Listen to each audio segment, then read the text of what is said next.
Well, it's been a week since the news broke of Jorge Martin's move to Aprilia, and then closely followed by Marc Marquez announcement at Ducati. It's all official now, and we're here to talk about it.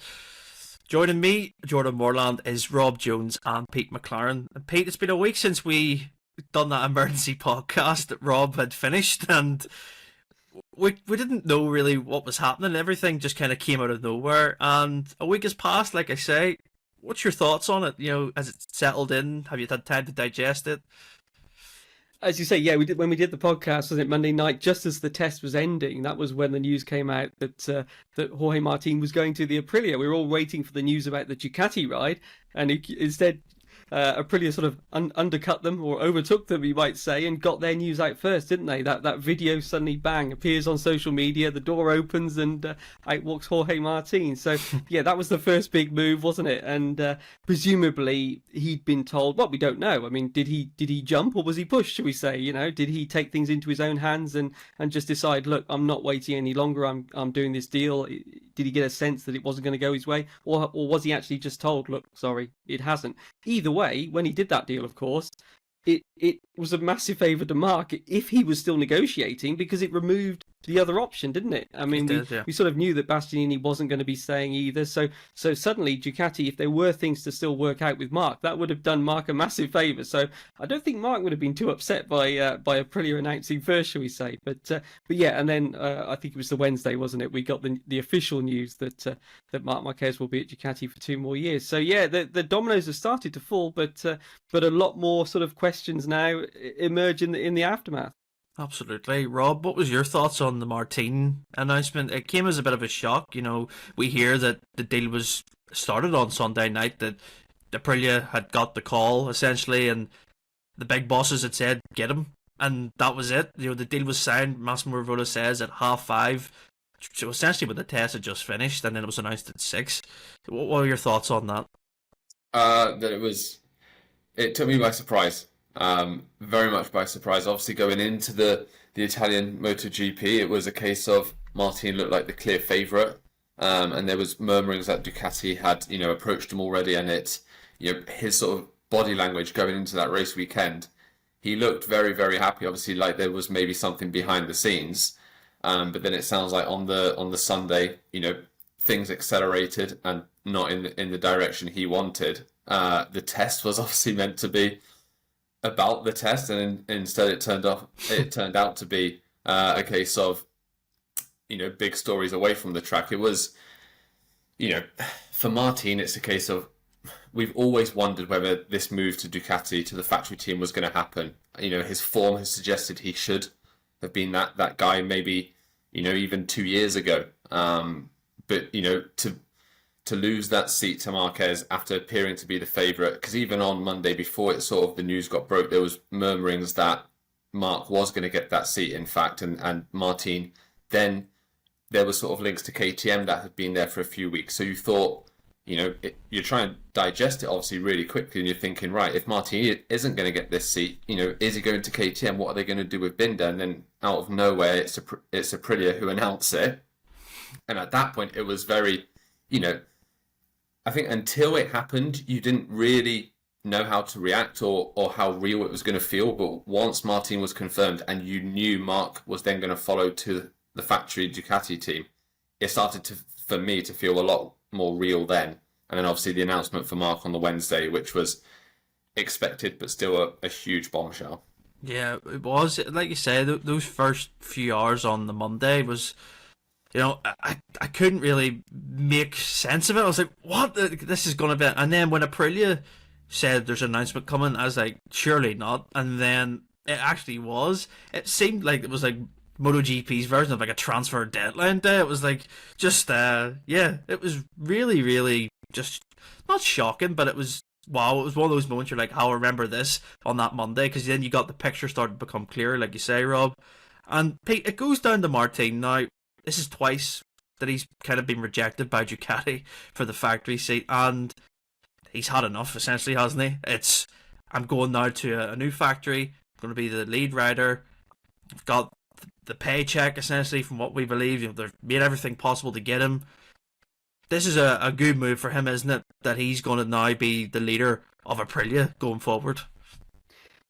That's certainly what he's looking penciled in as, isn't it? It's the big signing, as you say. Rivola calls the big boss of Piaggio to get this done, and that also underlines how big a deal it was for them, for the whole company, to be involved in it and get things moving that quickly, to get the deal done before even Ducati had signed their other factory rider in what turned out to be Marc.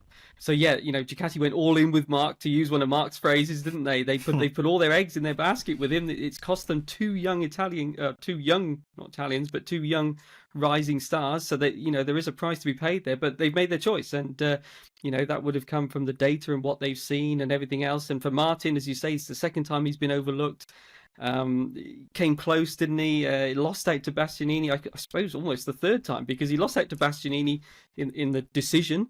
Then it looks like he could have moved to the team if he'd won the World Championship, doesn't it? So and he narrowly lost that to Pecco last year, so maybe that was the second chance. And now this third chance has gone the way of Marquez. So I think you can understand if you're Jorge Martin. I mean, he did invent, he was picked by Ducati, so they obviously believed in him. He was destined to go to KTM, wasn't he, when he was in the Moto2 class? And then he went across to Ducati. They wanted him, they saw his talent, and they picked him out. So they obviously believed a lot in him then, but decisions haven't gone his way, have they, since then? And despite his performances, his speed, and leading the World Championship now. So I think you can understand why he's saying, look, enough waiting around on this. I'm going to Aprilia.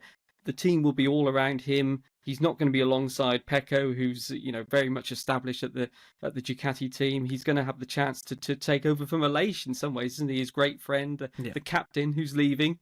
So let's see what he can do there. And I think just finally, generally for MotoGP, it's good to have each factory with a really strong young rising star or a really strong rider. You've got Acosta coming at KTM now. You've got Martin at Aprilia, Bagnaia, Marquez at Ducati, Quartararo at Yamaha. Let's see who Honda get. Can they keep Mia? But it means that all the factories have really strong riders, let's say, on paper. And I think, looking generally at the championship, that's a good thing.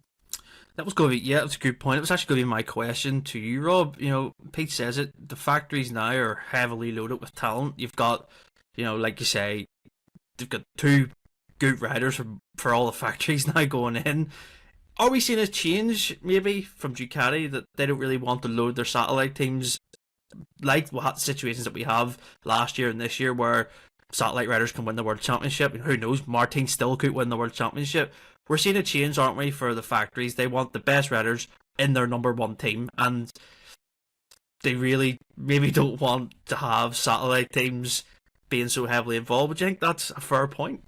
Yeah, I do, absolutely. And I think what Pete said is very relevant. The fact that, it only appeared very late in the season last year that Martin, if he did go on to win the championship, was potentially going to get that seat alongside Pecco, because just in terms of having that number one plate on the bike, it's crucial. And for Ducati, you don't want that to be in your satellite team with other branding, other colours. That's a show for Ducati of, look what we've provided you, as in Martin, with a bike this year. You've gone and won on it. We don't then want you to go and showcase that somewhere else. Obviously this year it could be even worse if he does win the title and then he's taken that to Aprilia. Great for Aprilia, obviously, to say we've got the best rider in the world. But I think ultimately Ducati, with their decision as well, to me, there's a little bit of them banking on Bagnaia coming strong, and also even potentially Martin, making mistakes again. That's maybe in their eyes. We have just seen Martin's start of this season and took it how it is. You look at the numbers, you look how he's been on the podium, the races he's won, and you think clearly he's going to be in contention all the way and could potentially win it. But do Ducati really believe that that's what Martin is going to do? And have their decisions over the last 3 years indicated that they don't truly believe that he can beat Bagnaia or he can win them the title? So it's all these things that you don't know how they perceive Martin. We've obviously spoken about it on previous podcasts. The lure of having Marquez is a huge deal, and they've obviously gone with that. But I think it is a fair point, like you said, Jordan. And I think for Ducati, they've had so many bikes for years that they've been able to have better riders now.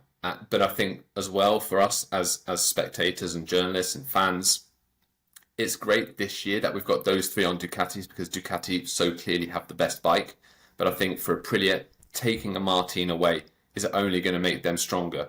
KTM holding on to Acosta is only going to make them so much stronger. So hopefully, especially with the rule changes that are coming, we're going to see the other brands closer, not only because their bikes are there, but because of the level of riders that they've got as well.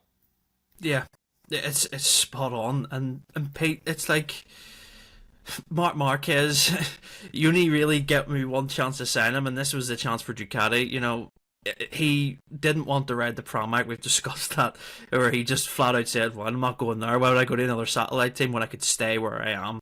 He kind of ruled out the table, and that, from what we believe, from just reading, it kind of shocked Ducati and their reaction to it. They didn't expect him to be so reluctant to go to another satellite team. He clearly wanted the factory team, the factory bike, and then forced them into the decision. You pick me or you pick Martin. But Gigi sees, he's made good points about it. He sees all the data. He sees what Mark is doing on the GP23, the year-old bike. To me, I think it was an easier decision. Looking at it now, when you see Marc Marquez, you're like, this guy is Marc Marquez. He's won all these world titles. He's the talent of just, I don't know, where his talent is so endless. It seemed like it was an easier decision, maybe, for Ducati in the end to go, we've got the strongest team in MotoGP now, isn't it? That's certainly what Gigi's words were, weren't they? And I think it was an interview with Sky. He said, "Look, this is the best Ducati lineup ever," and you can see why he's saying that. I mean, what, 11 titles or something, isn't it? Yeah. World Championships Could be 12, like you know. Oh yeah, there we are. So yeah, I mean, I think, look, nobody or everybody would have said it. Look, it's a disaster if Ducati lost Marc. You know, if he went to another brand, it would have been disaster. I think the only question that we're left with is how viable was the factory bike at Gresini option? Because that's the one that maybe, as you say, we know that Marc turned down Pramac, but he didn't turn down Gresini, did he? He sort of made clear that if I'm going to stay at a satellite team, I'll stay at Gresini. Well, so could there have been, that's the only question mark really, isn't it? Could they have kept Martin by putting it at the factory team and kept Marc by putting it at Gresini? And that, of course, it's not a perfect solution by any means. It brings up all the points that Rob's just made about what if Marc then goes on to dominate or win the world championship on the satellite team bike. It's the same situation as you've got maybe with Martin, and you have the number one, or okay, Marc will keep his 93, but you know what I mean? Yeah. You have the world championship winner on a satellite bike, not on the factory bike. How much of an issue would that have been? We don't know, do we? But I think that's the only question mark there. And I think also the discussion you boys were having there, interesting about, you know, all the strength of the Ducatis. Maybe this is the peak Ducati lineup this year. You know, maybe this is the best it will ever be. You look at 8 bikes, 7 of them Grand Prix winners, 2 of them, you know, MotoGP champions. Maybe it's never going to be this strong again. As you say, maybe next year we don't even know if Pramac will be around on the you know, in the lineup. But also, you know, you've got Martin leaving, you've got Bastianini leaving. There's 2, you know, guys that have won a lot of Grand Prix for Ducati in recent years going. You know, maybe this, as you say, this is going to go back towards a much clearer sort of factory team lineup, satellite team with the young guys coming through. Obviously Aldiguez coming in somewhere next year, and all that kind of thing. You know, maybe we won't see what we're getting this year again with the and we've had with Martin last year as well, of the satellite Ducati guys. You know, we look at them as championship contenders, you know, Marc and Jorge Martin this year. Maybe this is it. This is as good as it gets, if you like. It's a great point, Pete, because, you know, I don't know how sustainable it would be for Ducati to keep doing this year in, year out, knowing that 2 of their satellite teams are fighting for the world title along with the factory team. It's a lot of pressure, and it puts a lot of pressure on the factory rider, essentially Pecco Bagnaia too. You know, yes, Enea Bastianini is still here, and he's kind of in the title fight, but a lot of pressure on Pecco. You can imagine Davide Tardozzi and the management are just like, Pecco, you need to win this because we want to keep it on the red bike. But yeah, they've made the right choice. My opinion, I think, to have anyway, having Pecco and Marc next year. But the question, Rob, that I have for this year, it changes the dynamic completely with... I know Ducati aren't going to sabotage Martin. That's not possible. But their shift now, will they give Marc Marquez more attention, more maybe GP23 upgrades? Will they kind of block Martin off from seeing things? Does Martin just continue to ride the bike that he had at Mugello and that's it? No more upgrades? Is that what's going to happen, do you think? It's a tough one to call because, like you said, you know, whether it's whenever you take on a new rider, there's obviously some sort of allegiance that then goes to that rider. But Ducati have always been very stubborn and very strong in what they've said about riders on the year-old bike. That's the bike they've got. If they want to make adjustments or improvements, a lot of it is what's already on the bike. It might be setup adjustments. Yep. It might be things to do with the fairings that they've got.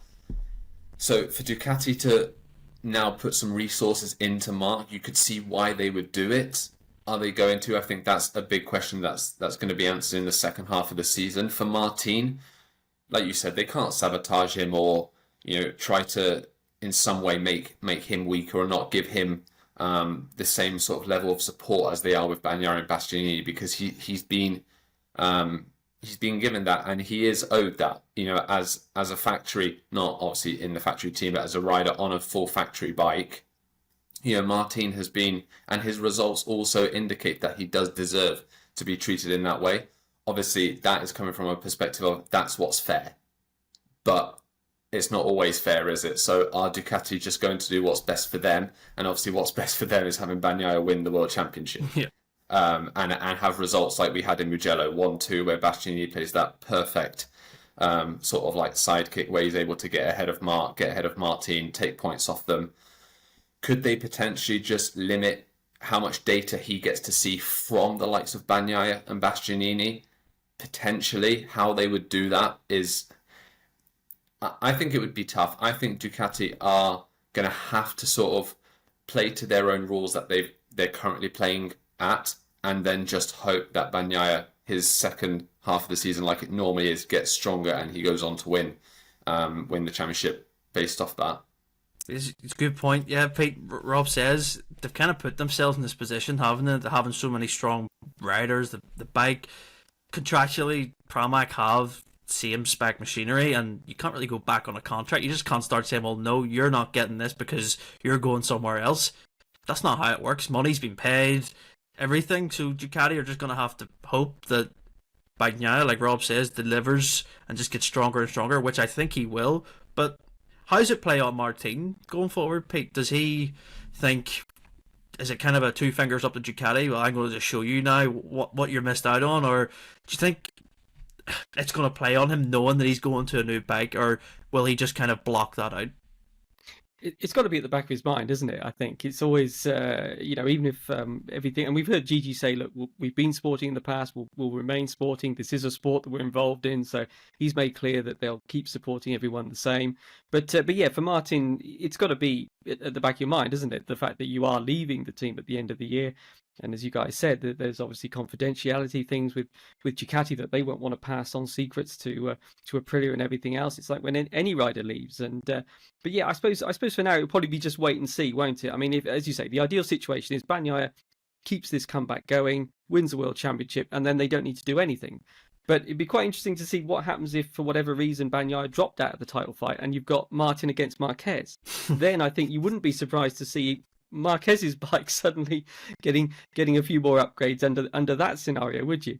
And I think for Martin, the good thing for him is that he's not a guy that likes playing with his setup, that likes getting lots of new parts. We saw last year when he got in that run of the bike working, he just didn't want to touch it.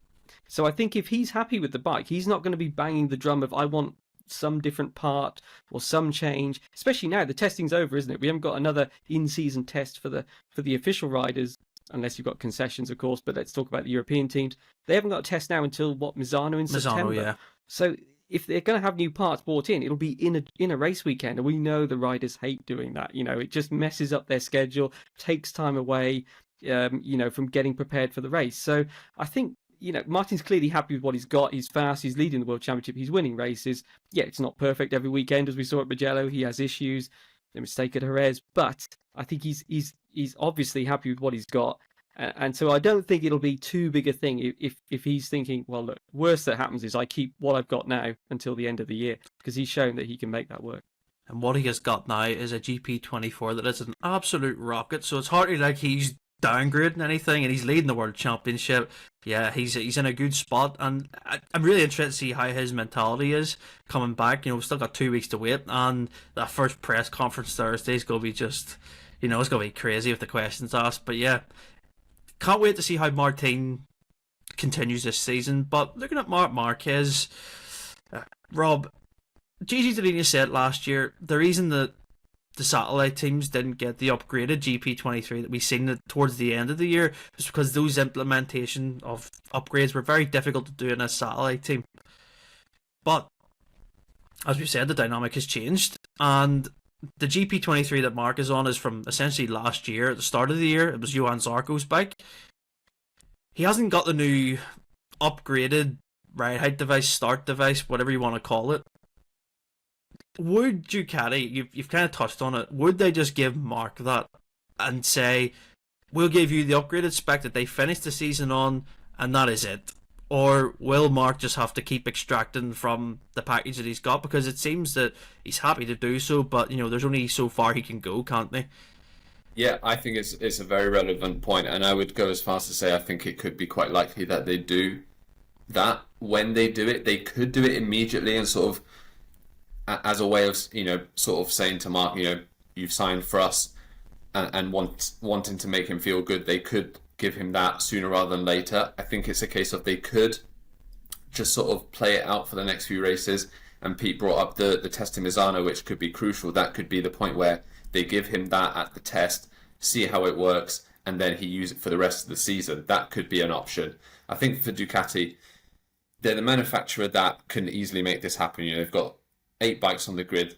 They can easily make that adjustment and give Mark those extra bits if they want to. And obviously, a rider of Marc Marquez's ability, I mean, he's the biggest name in the sport, and by some margin. So that's another relevant factor. Ducati have signed him, but I think it goes beyond just signing him. They're also going to want to make it shown in public, not only just to the general public, but also to Mark that, we are going to support you. We are going to support you before you even arrive to the factory team, and make you feel like you need to feel next year to then go on and fight for the World Championship. So I think it's a very relevant point. I think if they feel like Pete brought up, if Mark is inching closer in the championship, even if Bagnaia is a contender or not, if Mark's inching his way forward, it could be a case of you give him that again, because it goes beyond just looking at this year. It's that whole perception of next year as well. So I think they could.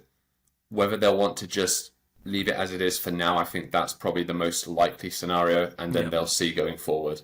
Yeah, it's down to also, I know Mark would probably want the upgrades, but Pete, he has so much comfort with that bike. He keeps saying it feels like it's just an extension of his body now. He's used to how the Ducati, it feels like it's his. Would he really want to change anything? Because, looking forward for next year, he's going to have to go back to Marc Marquez, factory rider, who tests everything. I know he doesn't really like testing. He hates testing parts. He just wants to get on the bike and go as fast as he can. It's maybe really his last year for now, where he's just going to kind of enjoy what he has. He's not really getting anything new, and he can just go out and ride his bike as fast as he can without having to worry about testing. That does come into it as well, doesn't it? Yeah. I mean, the main thing I suppose coming up will be the aero upgrade, isn't it? Everyone's allowed one aero upgrade. It's normally sort of summer break, beginning of the second half of the season. So that'll be something that Mark will get, that all the Ducati riders, you'd imagine, will get. And so it'd be interesting to see what difference that makes for him. As you say, maybe he won't like it. Maybe it'll be, well, thanks, but I'll keep my standard one. We've seen that in the past. The area upgrades, they might work at certain tracks, but not others. But anyway, that'll be something that's coming online. We assume that when we talk about parts that they could change, that things would fit, whatever they might be. You spoke about the ride height device. We saw the puffing of smoke and all this kind of thing, didn't we, at the last corner at Mugello? Those sort of things they're working on. I mean, again, I think it's quite interesting. For Mark, what he needs is Martin actually in that title fight, because then it gives maybe more motivation to help his title prospects, doesn't it? If you're Ducati, because he can say, well, look, guys, Pecco's up there, but look, Martin's up there. You might lose this. It's better to have 2 Ducati guys fighting next year's Aprilia rider than to just have one-on-one, because we all know things can happen and suddenly the title swings the other way. So while Martin is up there, I think that gives a motivation for Ducati to certainly do whatever they can to help Marc Marquez. But as we say, he's on the older bike. You can't change everything. You can't obviously change the engine. That would be against the rules. Yeah. So then it comes down to what can you change, what will fit.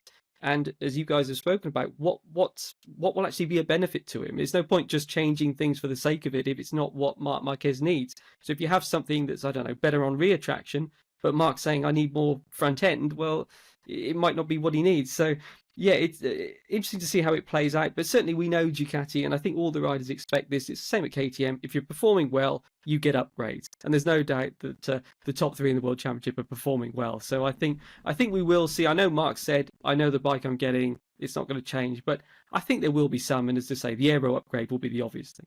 Yeah, I remember Enea Bastianini when he was at Gresini, 2 years ago now, he was on the GP21, and then he got the GP22 Farron upgrade, even though, of course, the engine slightly different on the 21 and the 22, but his bike looked like a GP22, so, that's what we can expect. And who knows, Marquez, like you said, could get the upgraded 23. But, yeah, he's got a lot of things that are coming his way that'll be very, very interesting towards the title fight. And I want to talk about someone who has kind of been left out of all this, and his seat's kind of been taken, and no one's even talking about it. Enea Bastianini, Rob, hasn't announced where he's going yet. He's obviously not going to be in the factory Ducati team, but it looks like it could be a GasCas or a tech-free KTM. His manager, Carlo Pernat, has said that it will be an official KTM for 2025. That's a big, big signing by KTM, getting a Ducati rider, and especially Enea, who's so fast. And yeah, I think that's a great move for them, strengthen their arsenal of riders. Yeah, I think it's a huge statement for KTM to achieve that. I mean, we spoke about it on the podcast last week. I think the gas bike, when you look at what Acosta's done, it's probably the closest satellite to a full factory bike and team on the grid. I think, gas essentially the Red Bull KTM team, but just under a different name. So I think for Bastianini, yes, he's leaving Ducati and leaving the factory team, but I think he's going to another team and a bike that he's going to get everything he needs to be competitive with, which for him is going to be huge. And I think, there was a lot of talk about him going to Aprilia. Obviously, that was pre-Martin and Aprilia coming to that swift sort of contract agreement. Could he still go to Aprilia? Maybe without his manager's comments, but I think that it's what's been said from Pernat is pretty black and white. I think Bastianini is going to go to KTM. He's going to make that KTM lineup extremely strong. We'd expect Binder to come back to form. Acosta joining Binder at the factory team. Then Bastianini, they could decide to keep a Jack Miller in that team, and then you've got four really, really good riders on four really good bikes. But I think for Bastianini, it's as competitive and as good as he's been on a Ducati. I think it's going to be a good change for him to just get out of not only the pressure he's been under, but I think all the talk about his future, I think, has been negative for Bastianini. I think, he's done well this season to get the results that he has, considering, every weekend he's been asked questions about, is Martin taking your seat? Is Marc taking your seat? So he's had to deal with a hell of a lot in just a few rounds this season. So I think not only making a change and going to another competitive manufacturer, but going where the pressure will be off, because we know that GasGas is a very relaxed team and they allow the rider to do well, and they get the best out of their riders more often than not. But a lot of the time when we say that, it's a young rider. Now they're getting Bastianini, who's a race winner with experience. So I think it's going to be a good blend, Bastianini and the GasGas team together. Yeah, nothing official yet, but as Rob says, Pete, it's a great team. Hervé runs a great setup there, a family atmosphere. It's what Enea kind of needs, I think. He's kind of, as Rob said, he's had the bat away questions every weekend of who's replacing him, and no one really asks where he's going to go. It's just like, he needs to be loved, doesn't he? And I think it's interesting how Ducati will play this for the rest of the year, because he obviously isn't going to be in their factory setup. What does he do in terms of support for Pecco? Does he keep doing what he's doing, or will he just kind of go all rogue and just go, do you know what? I'll just win races and not really care. I don't think he's like that, but it's an interesting dynamic. Just with penalties, yeah, he's an absolute stone cold Steve Austin. He doesn't give a damn about it. Yeah, it's an interesting dynamic that they have, isn't it? Knowing that Enea's going somewhere else and potentially, like you say, to another factory. It is, yeah. We saw it in 22, wasn't it? When they were sort of Pecco was fighting for the championship and Bastianini was on the Grassini, and it got a bit close at times. But Bastianini kept it safe. I think you could say, didn't he? Even though he was obviously pushing Pecco at times, and I think it'll be a bit like that. To answer your question, I think he'll be going. Yeah, as you say, he's leaving the team, so he's got nothing to lose. But at the same time, he's not going to do anything crazy. He's not that kind of rider, is he? He's not someone that will make some crazy lunge against his teammate. I don't think there's any evidence he'll be like that. So yeah, you're off to make a new start at KTM. We touched on it on the sort of the Monday podcast last week that once you leave a factory team, it's very hard to find a way back in, isn't it? So in a way, it's a bit like Martin choosing to make a new start at another factory. Bastianini knows that for whatever reason, he's not the chosen one at Ducati anymore, and he'll go somewhere else. And as you say, Acosta's been a fantastic advert, hasn't he, for that Tech 2 KTM seat to say, look, this is what you can do at this team on this bike. And I'm sure that's got a lot of people looking at that machine. So if Bastianini has got it, as is rumoured, then I'm sure that'll be a good deal for him, and he'll be looking to, get back to the form he was in at Grassini. Really, I mean, he's obviously won a race at the factory Ducati team, but he's never really quite looked as happy and as comfortable, has he? I think it's been the classic case of there's always that sort of stereotype about the family satellite teams and the factory teams, which I think Alex Marquez was quite interesting in Barcelona. He went, look, if you're Marc, there's always pressure. People talk about, as soon as Marc signed for Ducati, everyone was saying, when's he going to win, or he's going to fight for there's always pressure and expectation. It doesn't matter if he's in a factory team or not. It's always there. And so it is overplayed a little bit, I think, with some riders. But certainly guys like Bastianini, who just look so happy and relaxed at Grassini and doing those sort of giant killing performances, I don't see why he couldn't go on and replicate those at Tech 2 and follow in Acosta's footsteps a little bit. How big do you think it is, Pete? If he does end up at KTM, his ex-crew chiefs are. It's such a, maybe that is a lure for him, knowing that Girbiola's still there, and he's like, oh, hang on, maybe I can kind of get back to how I felt at Grassini. Could that be a factor? Because the KTM is certainly, I don't know where you rank it, but it's definitely the second best or third best bike on the grid, so it's definitely got a lot of strengths. Could that maybe be something that maybe has attracted him there too? There's been a lot of Ducati guys, haven't there, that have gone across to KTM. KTM don't really like it when you sort of bring this up, but there are a lot that have gone. There's no doubt about it, and Girbiola is one of them. And that's got to be also a factor. It's a good point to raise in his performances at the factory team, isn't it? That he's had to change crew chief, hasn't he? He got this dream move, secured the ride, beat Martin to it, gets the factory seat, and loses his right-hand man.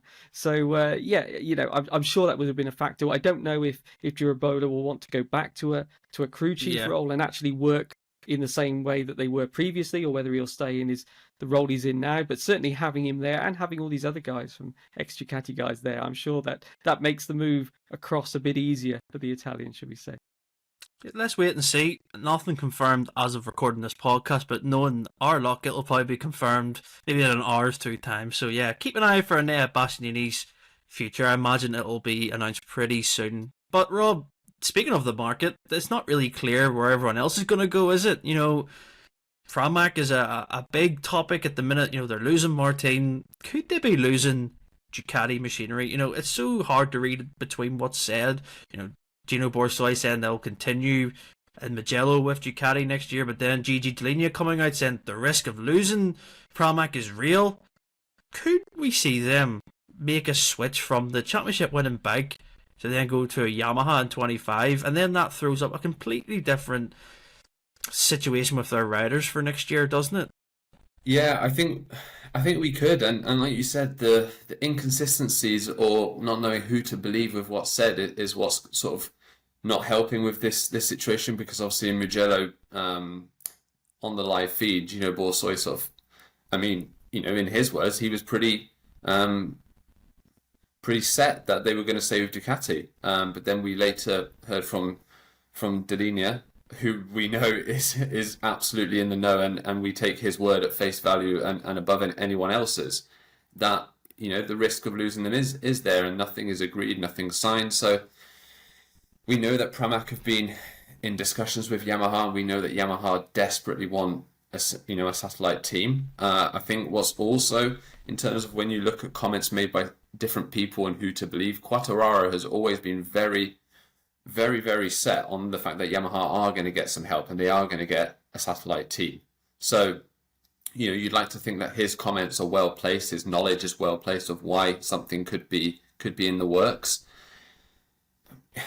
It would make sense that Pramac move in a way, because obviously we know Yamaha are going to offer a good package. What they are going to do is lose those bikes, and then it's a case of who gets the GP25s. The likely scenario is that it's VR46 that would inherit that sort of agreement, that contract. But I think for Pramac, we have to wait and see, because it's one thing for them as a team to decide where they're going to go, what they're going to do, but they've also got the Aldeguer situation. That contract was signed beginning of the season, and it was without sort of any update or negotiations with Yamaha, and knowing if Pramac were gonna change or not. And now that that's become such a possibility, where would Aldeguer fit in if Pramac move? So there's a lot of unanswered questions that, although the two big names at Ducati have secured their futures, one obviously at Aprilia and Marc at Ducati, it's sort of opened up another can of worms and left more questions unanswered until Pramac decide what they're going to do. And riders like Vinales, we don't know what's going on there, because there was obviously links to Honda, which we were speaking before coming on the podcast. That doesn't really seem legit, but there is a lot of talk that Vinales is going to leave. So, and he wants the best package. Could that be to Ducati on a Pramac? It could be. Why wouldn't he go there? But are they going to stay with Ducati? So a lot of unanswered questions. I think Pramac, just as much as any rider, they're the big domino next to fall. Definitely. No, that's a great point. I was going to say to Pete, they're the next big, I would say, once they get sorted, we'll kind of know how the picture fits. Isn't that, would you say that's fair, Pete? Because, like you said, Ducati want to place Fabian Aldeguer somewhere. Where would that be? I doubt it would be VR46, but there was talk last year that he could have been moved up and it could have been a VR46 spot, but he decided to stay in Moto 2. Gresini will probably end up just being GP24s again, but who would their riders be? Does Alex Marquez change if they keep Pramac? Ducati, does he move up then? It's so complex, isn't it?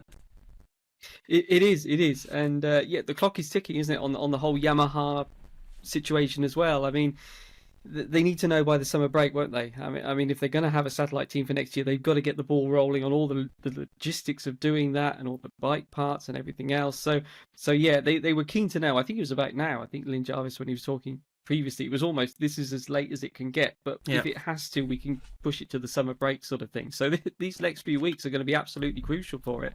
And as you say, it sounds like Ducati are really just waiting on Pramac's answer. And the World Championship leading bike. Let's repeat that. It's the World Championship leading bike, and we have no idea who's going to be riding it next year. We've or even which manufacturer they'll be with. But if they stay with Ducati, that's got to be, to pick up on Rob's point. It's the World Championship leading bike. I mean, who wouldn't be interested? You'd be mad not to take a look at it, wouldn't you? If you're a rider that hasn't yet signed, you've got to look at that bike, especially if they are going to remain at Ducati with the factory bikes, which we believe is their agreement. So if they stay, that automatically continues, that they keep the factory spec bikes. Well, you've got to take that seriously. There's a lot of proven race winners out there that are still not signed for next year, probably about half a dozen of them. So, we think that, just to rewind a bit on what you were saying there, Jordan, we think, obviously, if Marc Marquez had have gone to Pramac, that would have been sort of the key to keeping or getting that agreement signed off, wouldn't it, with Ducati? That, okay, well, here you go. You've lost Martin, but here's Marc Marquez. Okay, it all continues. Now it's actually Marc that's going to the factory team. Martin's still going, so Ducati almost left. They've almost lost out the most, haven't they? They haven't got the sort of the big name replacement that it looked like they'd be getting if Martin moved on up and Marc moved across. So we don't know what's happening there, and that's the next big one, I think, to fall.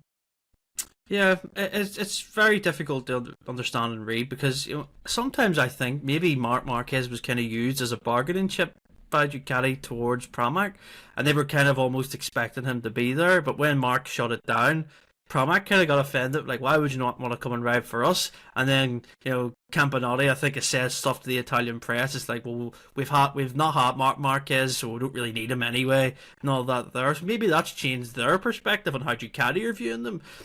Who knows if it's down to money, bikes, whatever, what way the contracts lined up for next year. But it's very... How can we put it? It's a bit of a, I don't want to swear, but it's a bit of a shit show, isn't it? Between Pramac and Ducati and this Yamaha link. It's been going on for a lot of months now. And when there's less comments about it, it just makes you think even more. You're like, why is no one saying anything? With Gigi saying there's a real risk of losing them, but they would want to keep them. He did say that, it'd be a disaster if they lost him. He did say that. So, who knows? Great for us to speculate and stuff and talk about it. So yeah, I think it also has such a big effect on several riders. We hinted at Vinales. Vinales could go to Ducati on a Pramac and leave Aprilia, but if Pramac go to Yamaha, there's no chance he goes back to Yamaha. So that decision to sign with that team is based solely on what bike they have. Morbidelli, he would stay at Pramac on a Ducati, you'd think, but he wouldn't go back to Yamaha.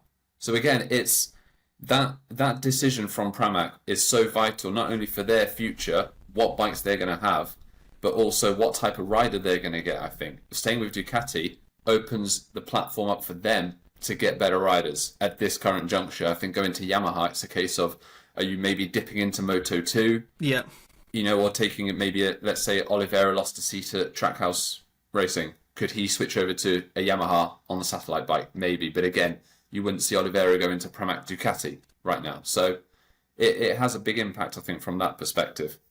Yeah, and that was going to be my question to you, Rob. What do you think about the riders lower down in the pack?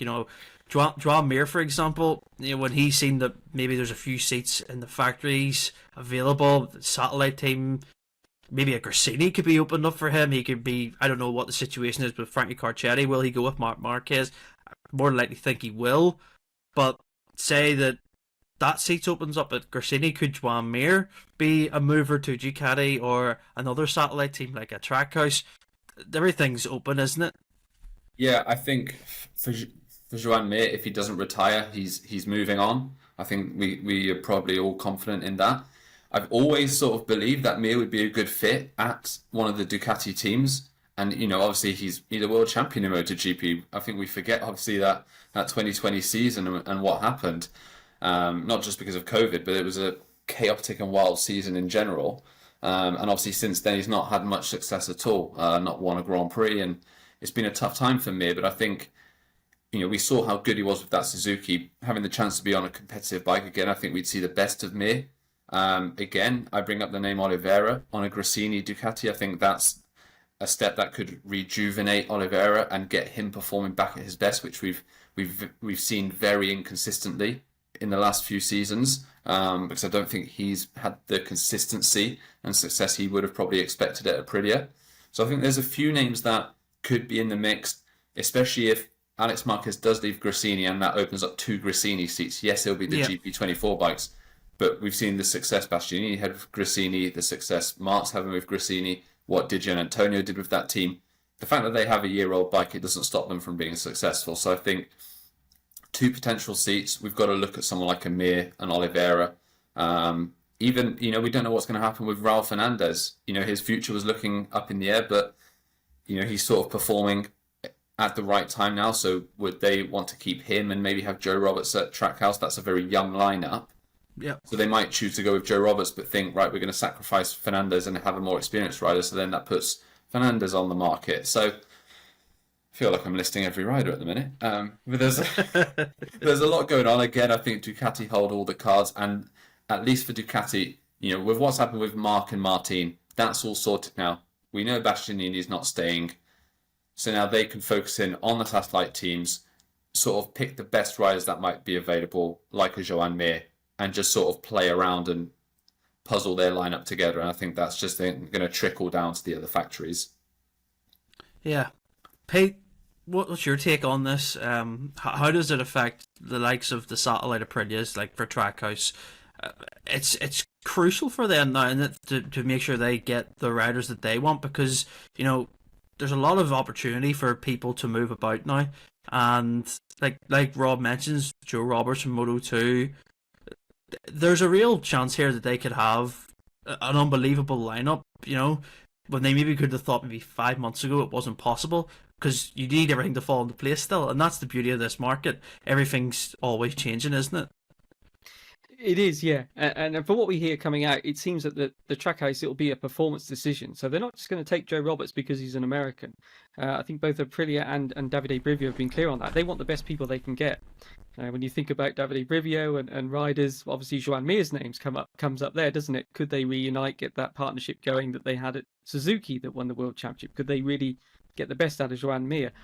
Joan Mir then comes on to the whole, he's got to be looking at what Marc Marquez did of switching from a factory Honda to a satellite Ducati, and then he's sort of his career is reborn, and Joan Mir almost needs that similar kind of situation, doesn't he, to get from where he is at the moment.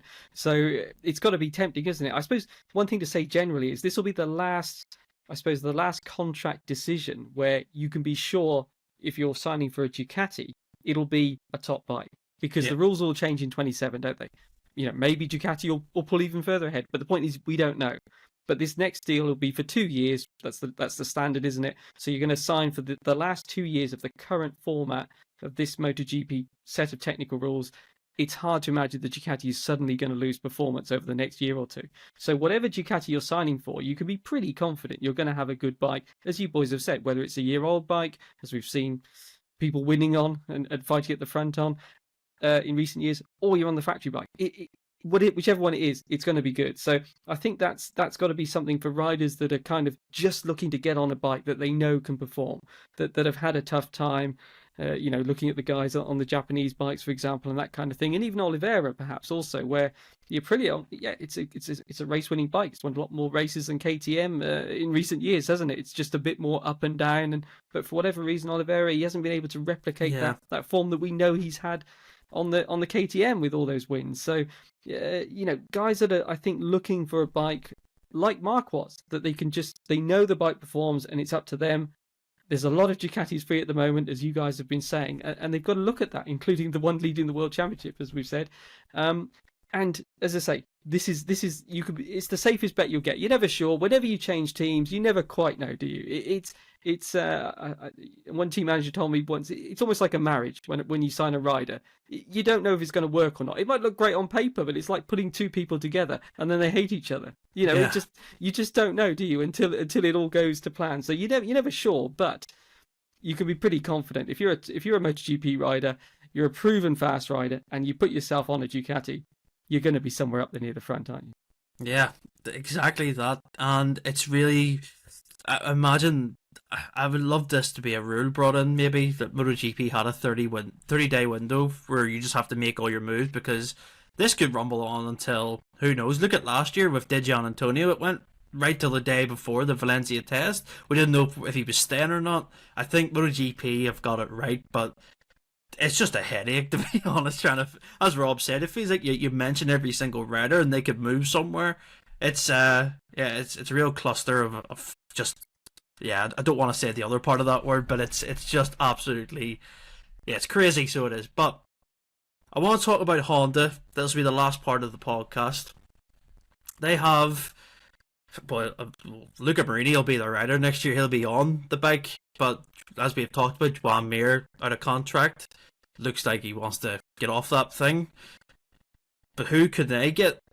Rob, can they sign? Like you said, there's uncertainty with Maverick Vinales, and I don't know how Maverick is going to go from a race winning Aprilia to jumping on a Honda. Surely that screams to me that it's a money thing if you're going to sign him, because Honda will throw money at you to get you on their bike.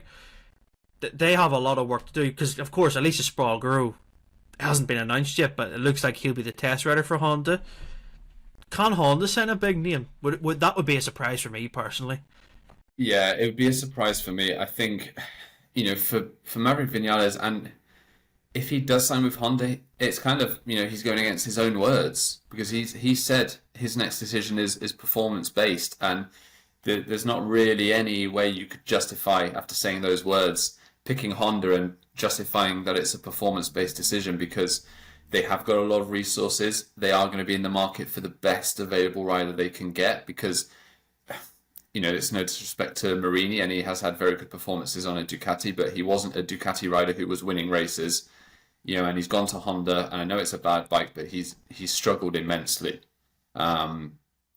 And so I think for Honda, they're so far behind that the only good thing maybe to attract a rider like Vinales is, is pretty much confirmed, well, not confirmed, but it's all set that Aleix is going to secure that position as a test rider. And obviously Aleix and Vinales have a very good relationship. Could he say, oh, I'm going to be a test rider, come and join Honda, and see where it goes in 2 years? I think a rider that would make sense if he's pushed out of KTM is Jack Miller. Yeah. For Miller, it'd be a case of you're getting demoted from KTM, which is a much better bike.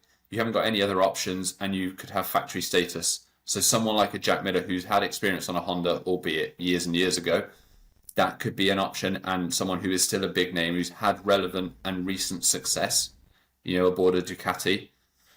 So I think Jack Miller could be a good option for Honda if they're going to try and get a sizable name. I think Vinales, I'd still be surprised if he leaves Aprilia. So I think for me, Vinales will stay there. I don't think that the move to Honda has many legs to it. Obviously, they could do a Yamaha situation, which is to throw a lot of money at the top rider position and see if that works.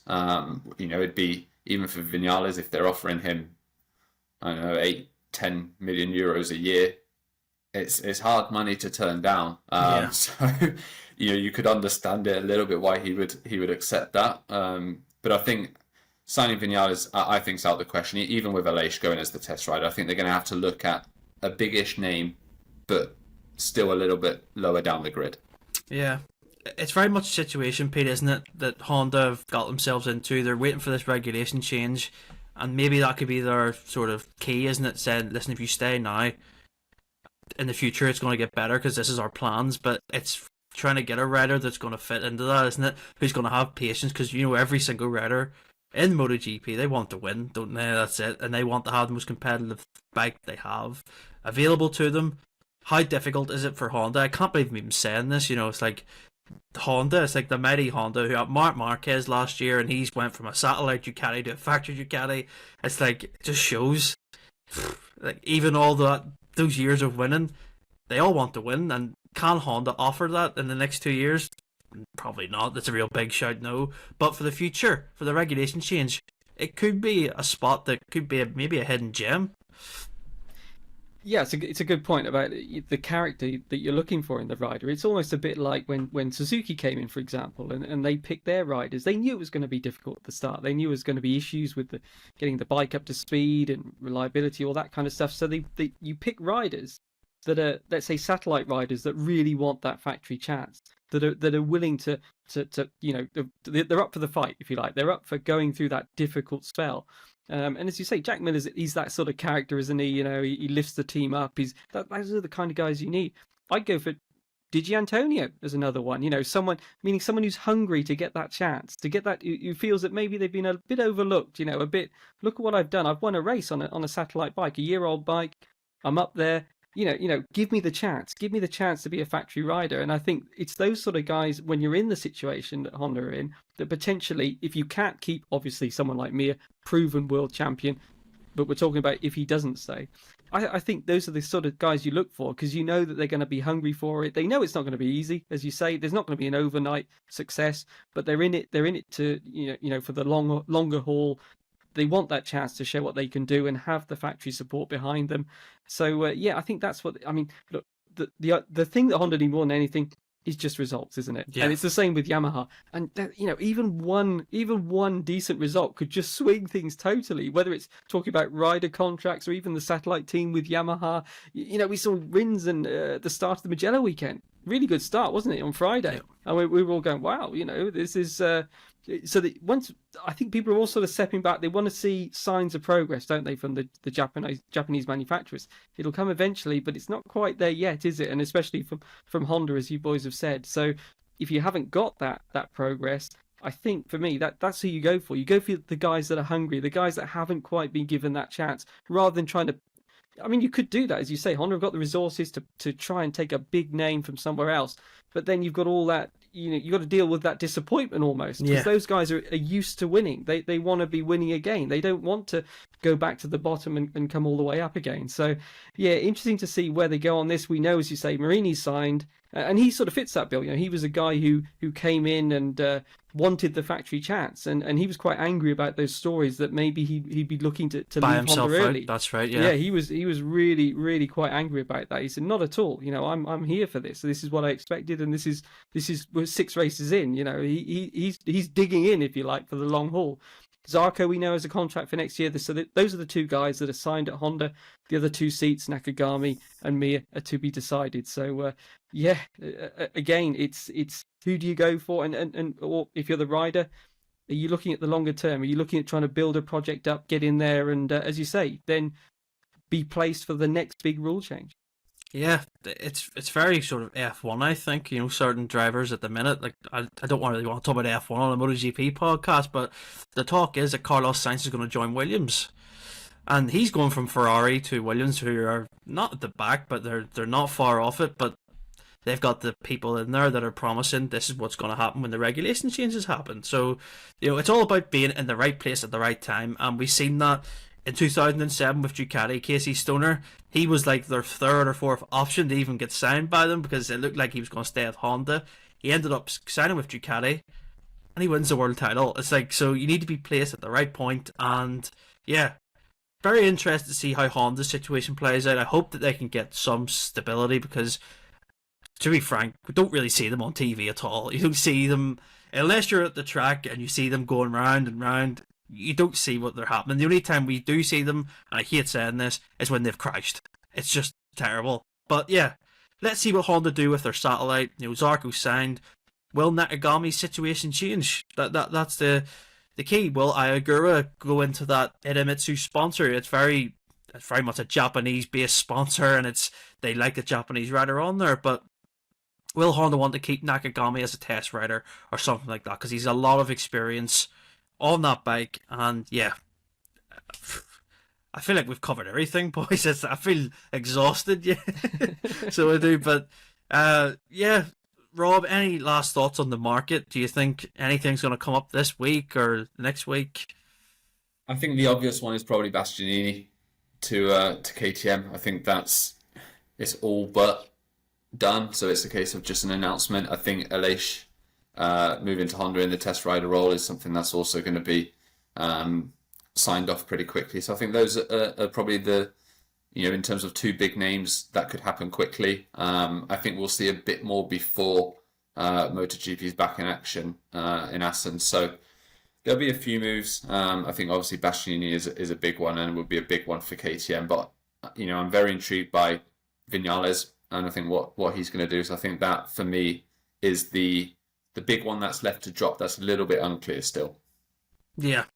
Pete, anything to add? I know you said to me that they're testing, Yamaha are testing anyway today and tomorrow at Valencia. Anything to add to that? Do you think we'll hear anything? I think it's going to be the things that they wanted to test at Mugello. It sounds like some engine parts included in that. Some things that Quartararo seem pretty hopeful for that might be a fairly big change. That I think they basically seem to have shifted all of that rained off test schedule over to Valencia in the 2 days there. So they'll be keeping their fingers crossed that the sort of rain curse that seems to have followed them this year with their testing sort of stays away. And yeah, just to follow up what Rob's saying, this gap that we've got with Kazakhstan being postponed, I think now is the time when the deals are being done, aren't they? There's always a difference between signing a deal and announcing a deal. Now, if you're Jorge Martin and Aprilia, it's 30 minutes, but normally it's a lot longer. So there may well have been deals that have actually been signed, and they just decide when they're going to announce them, and that would probably be before Assen. But I think now is the crucial time. This unexpected period before the summer break, it's given all the managers this opportunity because there's no races going on. So I think yeah, we're going to be things are happening now. Let's put it that way. Yeah. And the last thing I will say, I don't know, Dovizioso spoke to MotoGP.com, and he said the door is open for a return to MotoGP. Whether that was in a testing capacity, I couldn't imagine Dovi coming back to race. That would just be, I don't know, maybe he wants to have one last go at Marc Marquez on a Ducati or something. This is what it would be. Dovi on a Honda, maybe, who knows? yeah, just everything's happening this week. I don't know. Is Valentino Rossi going to announce that he's coming back or something next? That's what we have. Just yeah, incredible. MotoGP is just wild in 2024, and I'm here for it. But if you enjoyed this podcast, make sure to give us a 5-star review, leave a comment on social media, leave a comment in the YouTube channel section of what you think of this whole situation with the rider market. It's just chaos, and yeah, always love reading your comments, your thoughts. Yeah, subscribe to the YouTube channel, and we'll be back next week for another podcast. Take care.